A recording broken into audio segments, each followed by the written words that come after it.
병역법상 만 18세 이상이 되면 군대를 갈 수밖에 없습니다. 내가 가고 싶어도 내가 가고 싶지 않아도 가야 되고 또 가고 싶어서 가는 사람도 있습니다. 훈련소에 입대하면 각 부대에 배치되기 전에 기초군사훈련을 받습니다.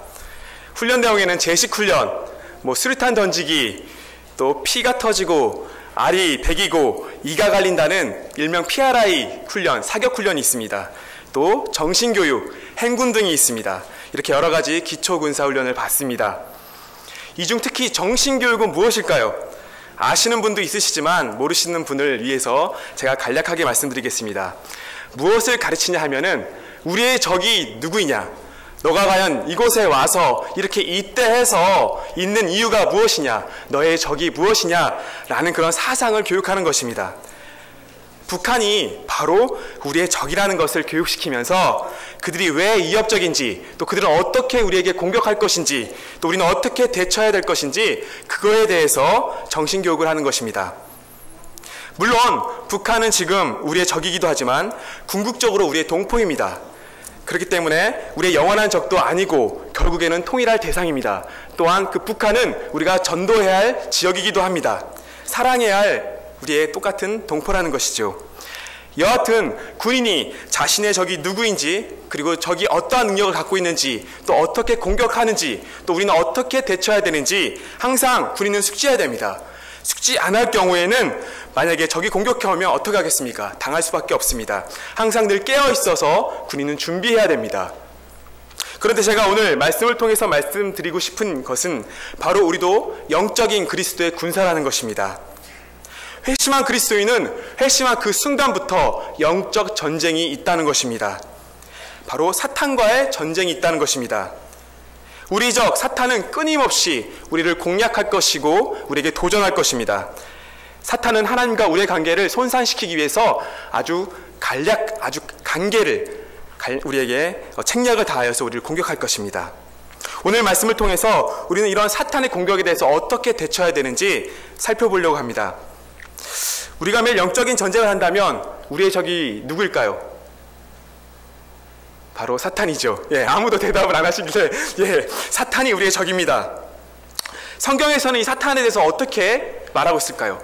우리가 영적인 전쟁을 벌인다면 그 영적인 전쟁의 상대자가 사탄이라면 우리는 사탄에 대해서 알아야 됩니다. 적을 알아야 우리가 대처하지 않겠습니까? 이 사탄은 어떻게 성경에서 설명되고 있을까요? 사탄에 대해서 여러 가지 이름으로 성경에서 불려지고 있습니다. 그 사탄에 대한 다양한 이름은 사탄이 어떤 존재인지 성경이 우리에게 말하고 있습니다. 사탄의 여러 가지 이름을 제가 한번 예로 들어보겠습니다. 성경에서 사탄의 이름은 대적자, 바알세불, 강한 자, 악한 자, 세상의 신, 세상의 임금, 공중권세 잡은 자, 우리를 시험에 빠뜨리는 자로 설명하고 있습니다. 이로 볼 때 사탄은 분명 강하고 악하고 또 이 세상을 불법적으로 점유하고 있고 공중권세 잡은 자로서 세상의 임금 노릇을 하면서 우리를 공략하고 있습니다. 그렇다면 이렇게 여러 가지 이름으로 불리는 사탄은 어떤 존재일까요? 바로 지성과 감정과 의지를 갖고 있다는 겁니다. 생각하고 행동하고 또 생각하면서 행동하면서 느끼면서 우리에게 여러 가지 다양하게 공격한다는 것이죠. 그러한 존재라는 것입니다. 사탄이 어떤 존재인지 제가 이해를 쉽게 돕기 위해서 잠시 외계인에 대해서 이야기를 해보겠습니다. 예전부터 많은 사람이 외계인에 대한 관심이 굉장히 많았습니다. 외계인을 만났다는 사람, UFO를 목격했다는 사람들도 있습니다. 또 예전에는 스타워즈나 또 에일리언 같은 공상과학 영화에 열광하기도 사람들은 했습니다. 저도 최근에 인터스텔라 또 컨택트 이런 공상 영화를 봤습니다. 저도 그런 거에 대해서, 그런 공상과학 영화에 대해서 굉장히 흥미를 갖고 있기 때문에 보았습니다. 물론 믿지는 않습니다. 그러나 재미로 보는 겁니다. 이렇게 사람들은 이런 공상과학 영화에 관심이 있고 그런 이유는 외계인이 혹시 있지 않을까 생각함에 따라서 보는 것 같습니다. 혹시 지구 외에 다른 행성에 우리와 같은 인격적인 존재가 있지 않을까라는 생각을 갖고 있는 것 같습니다. 그러나 성경은 분명히 말하고 있습니다. 다른 별에, 다른 곳에 하나님께서 또 창조했다는 어떠한 암시도 주지 않았습니다. 성경의 견해는 이렇습니다. 우주 그리고 이 지구에 인간 말고는 외계는 없다고 말하고 있습니다. 그러나 인간 이외에 인격적인 존재는 있다고 말하고 있습니다. 성경에서 이 인격적인 존재는 세 부류가 있습니다. 첫 번째, 우주 만물을 창조하신 무한한 인격자이신 삼위일체 하나님이십니다. 그리고 두 번째, 하나님이 인격적으로 또 천사를 창조하셨습니다. 세 번째, 인격적으로 또 하나님께서는 인간을 창조하셨습니다. 다시 말해서 성경에는 인격적인 존재가 세 부류가 있는데 바로 삼위일체 하나님, 그리고 천사, 그리고 인간이라는 것입니다. 자, 그렇다면 사탄은 이 가운데서 어디에 속할까요? 사탄은 본래 하나님의 천사로 창조된 존재입니다. 그러나 사탄은 죄를 짓고 변질된 타락한 천사입니다. 유다서 6절에 이렇게 말씀이 쓰여 있습니다. 또 자기 지위를 지키지 아니하고 자기 초소를 떠난 천사들을 큰 날의 심판까지 영원한 결박으로 흑암에 가두셨으며 라고 말씀하고 있습니다. 이 사탄은 교만한 죄로 인하여서 자기 초소를 떠났고 변질되어서 타락해서 천사가 사탄으로 변한 것입니다. 이 죄를 짓고 변질된 타락한 천사가 바로 사탄이란 것입니다. 이러한 사탄은 비록 인간보다 강하지만 근본적으로 하나님의 허락 없이는 우리를 공격하지 못합니다. 한 예로 사탄이 욥을 시험하러 갈 때 하나님의 허락이 있어야 했습니다. 이 사탄의 자유는, 이 자유의 범위는 하나님의 주권에 한해 제한되어 있다는 것입니다. 이처럼 사탄이 무한하신 하나님에 비해서 비교도 되지 않은 유한한 존재이지만 인간에 대해서는 큰 권세를 가지고 있습니다. 그리고 그런 능력을 갖고 있고 왕처럼 군림하고 있습니다. 그렇게 요한복음에서 예수님께서는 사탄에 대해서 말씀하고 있습니다. 12장, 14장, 16절에 세 번에 걸쳐서 이 세상의 임금이라고 예수님께서 말씀하셨던 것입니다.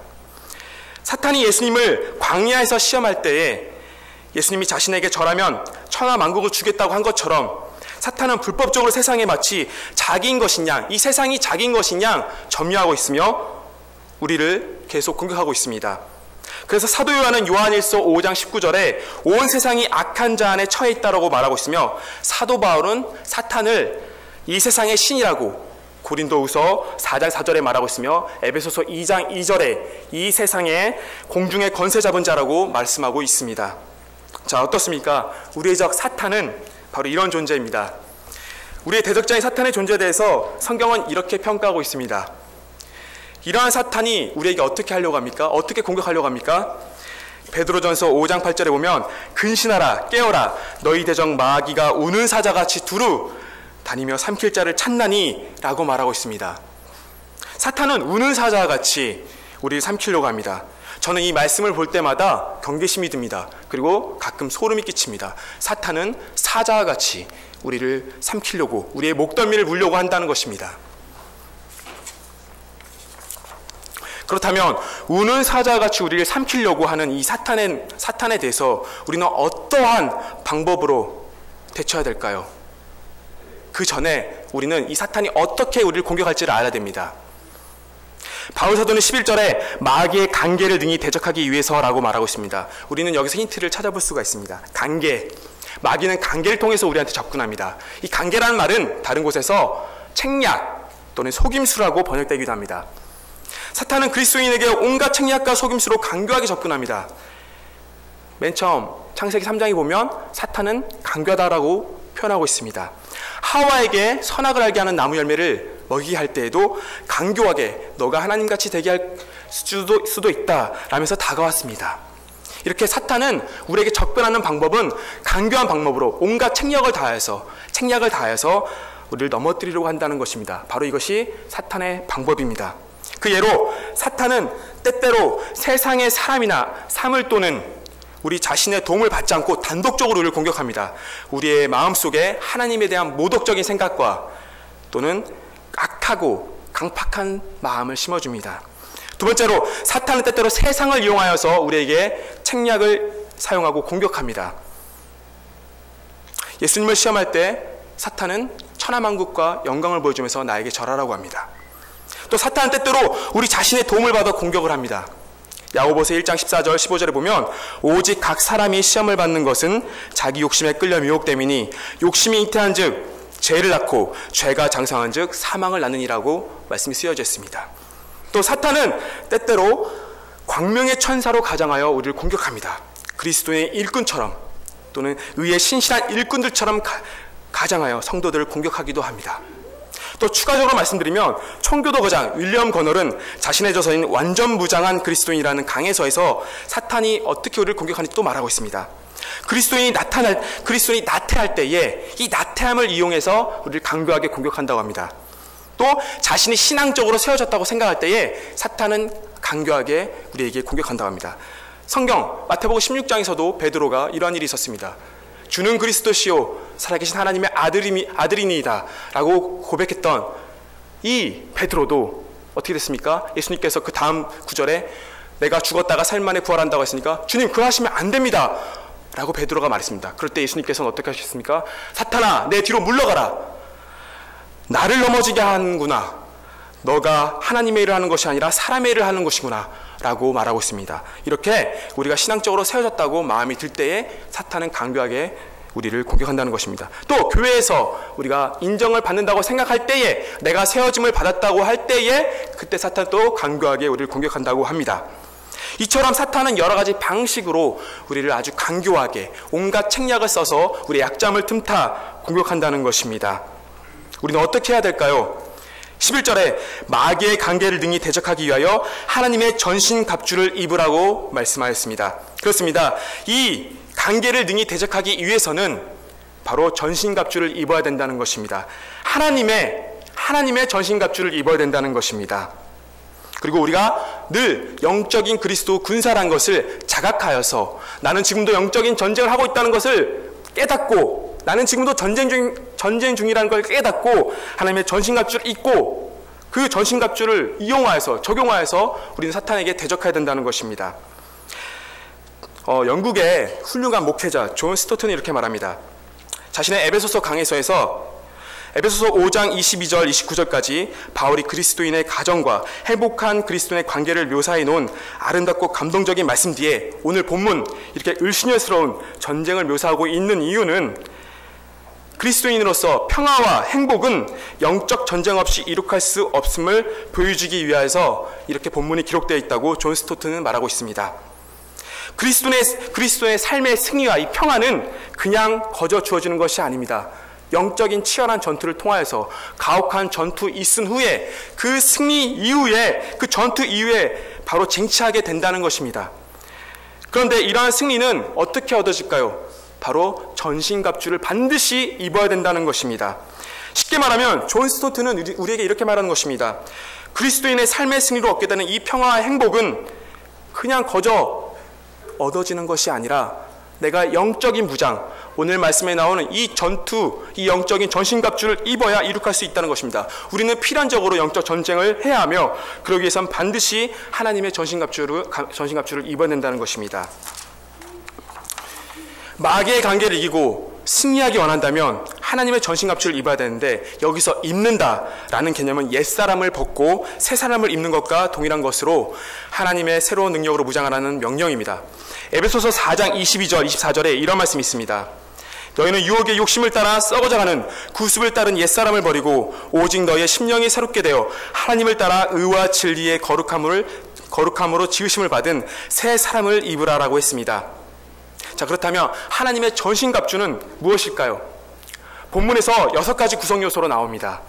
당시 로마 병사 중무장한 보병을 이렇게 바울은 대입해서 설명하고 있습니다. 첫 번째로 14절에 진리로 너희 허리띠를 띠고 라는 말씀이 있습니다. 영적 군사는 진리의 허리띠를 띠어야 됩니다. 여기서 말하는 진리의 허리띠가 무엇일까요? 우리는 흔히들 쉽게 생각하면 말씀이라고 생각합니다. 그러나 여기서 말하는 것은 하나님의 말씀을 뜻하는 것이 아닙니다. 이사야 11장 5절에 공의로 그의 허리띠를 삼으며 성실로 그의 몸의 띠를 삼으리라 라는 말씀이 있습니다. 즉 이 말은 참, 성실, 진실 등의 단어라고 할 수가 있습니다. 바로 너희는 참과 성실과 진실의 허리띠로 띠를 띠라는 것입니다. 우리가 영적 싸움에 승리하기 위해서는 하나님 앞에 성실한 자세로, 진실된 자세로, 그리고 참되게 서는 자세로 서야 된다는 것입니다. 두 번째로 우리가 착용해야 할 것은 의의 호심경을 붙이라는 것입니다. 호심경이란 말은 예전에는 흉배라고 번역되기도 했습니다.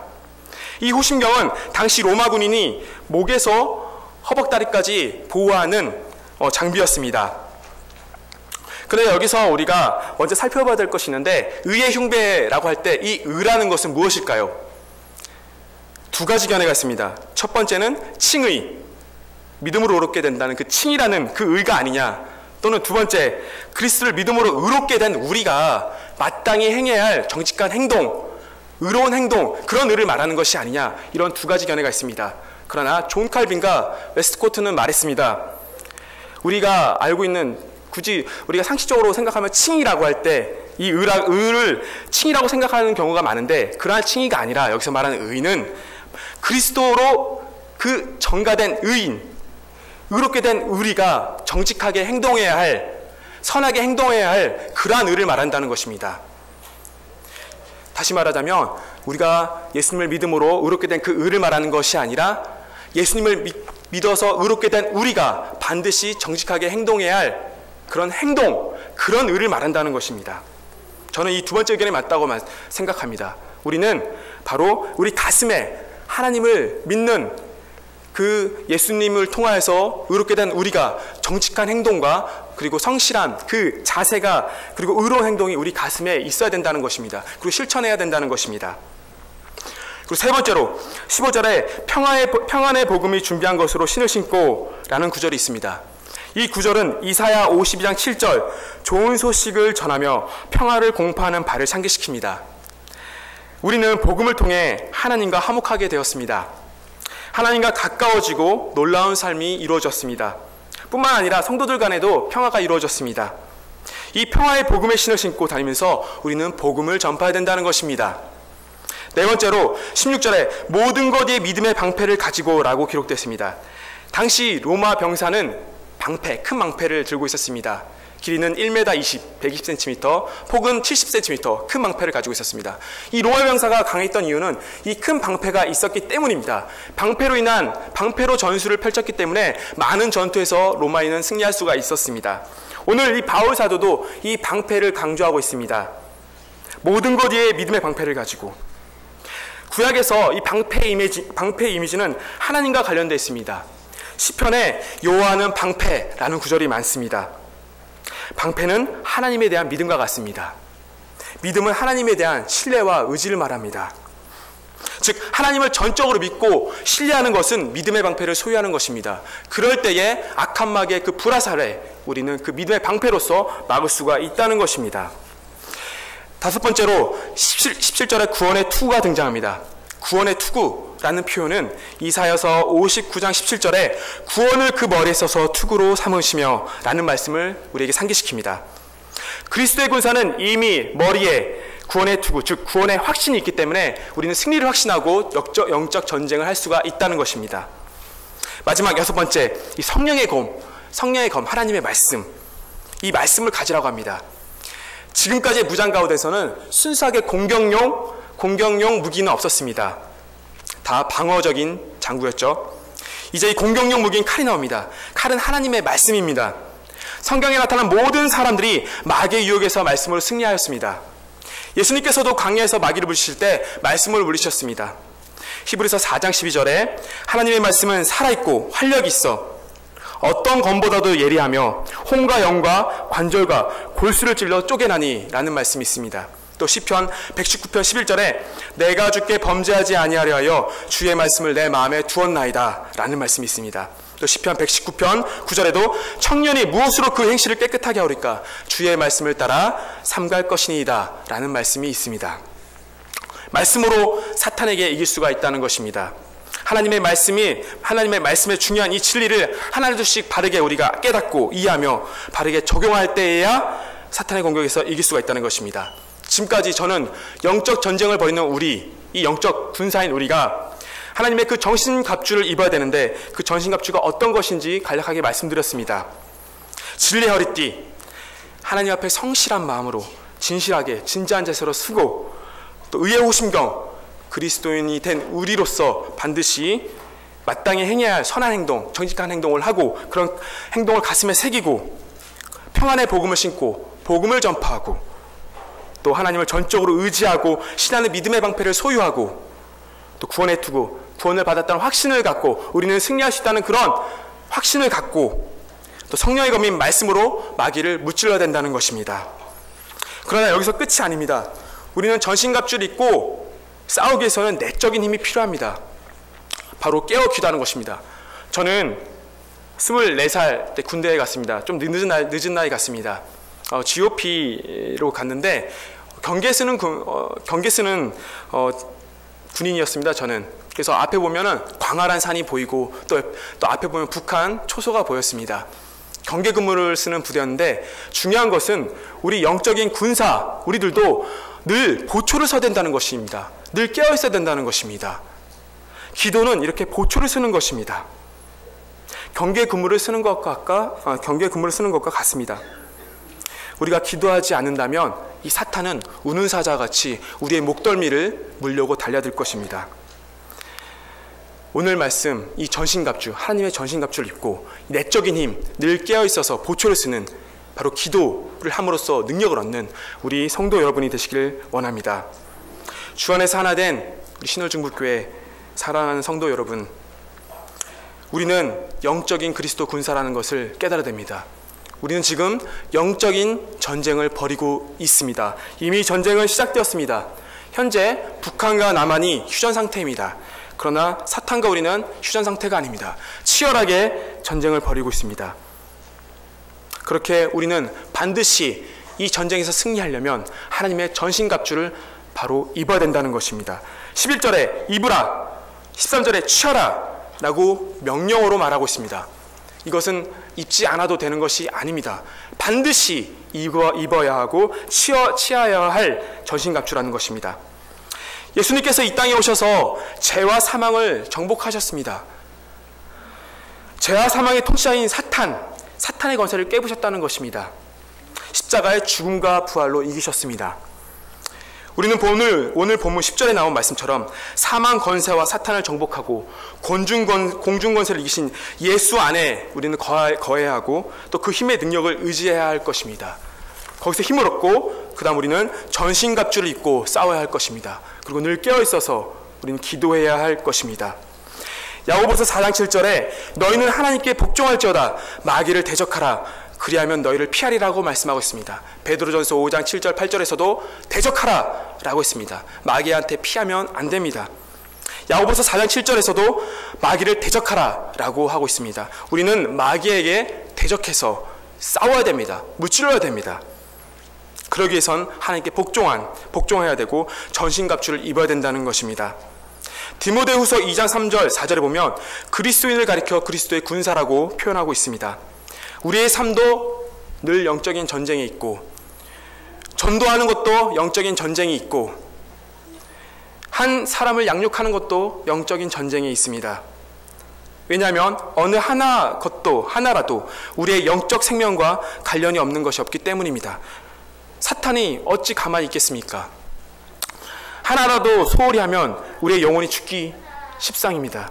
우리 늘 깨어있어서 영적인 군사라는 것을 자각하면서 전쟁을 벌인다는 것을 기억하면서 나는 그리스도의 군사라는 것을 기억하면서 하나님의 전신갑주를 반드시 입는 그리하여서 승리하는 삶을 얻는 정말 치열한 전투를 통해서 승리하여서 하나님의 그 평화와 그 안식을 누리는 우리 성도 여러분이 되시기를 간절히 소망하며 이 말씀을 마치겠습니다.